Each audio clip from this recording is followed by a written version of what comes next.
Well, we have some chances of severe weather mainly in the south and east this week as a cool pocket of air kind of pushes most activity to the south, and we take a look at what the longer term forecast may hold.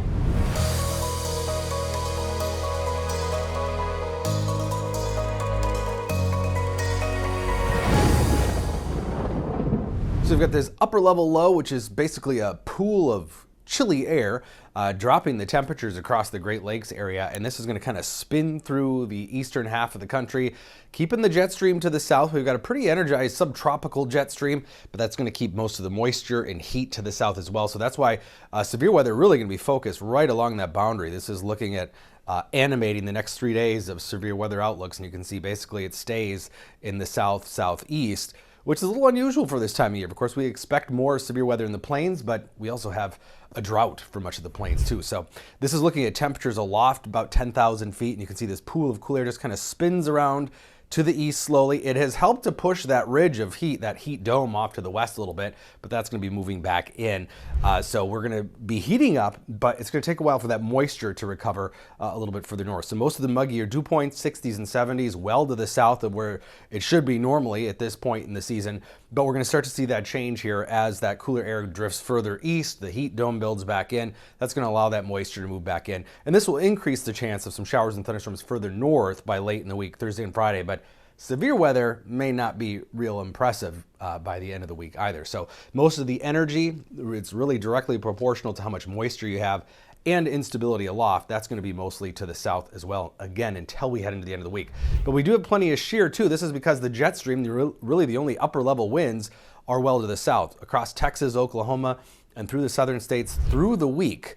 And so that's why storms later in the week may not be really organized, because we're not going to have a whole lot of upper level winds. So that day one outlook for Monday, enhanced risk of severe weather here right in central Texas.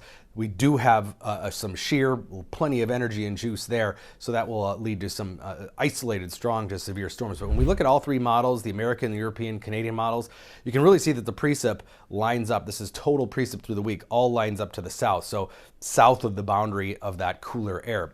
Looking a little further ahead though, into early next week, that moisture does start to build further north again. So instead of a drier heat in the plains, at least we add some dew points. So we'll have more moisture, and that will lead to some energy occasionally, especially by the early and middle part of next week. Now, how much instability we have, how many disturbances we have to help spawn some storms, that'll be a question, but there is going to be at least more juice in the atmosphere across the plains. And looking even a little further longer term at the overall upper level picture, we've had this kind of split jet stream with an energized subtropical jet, these upper level troughs to the west, and we start to see this fuse into one stronger jet stream potentially that will either lead to more hot weather or at least could lead to some activity occasionally.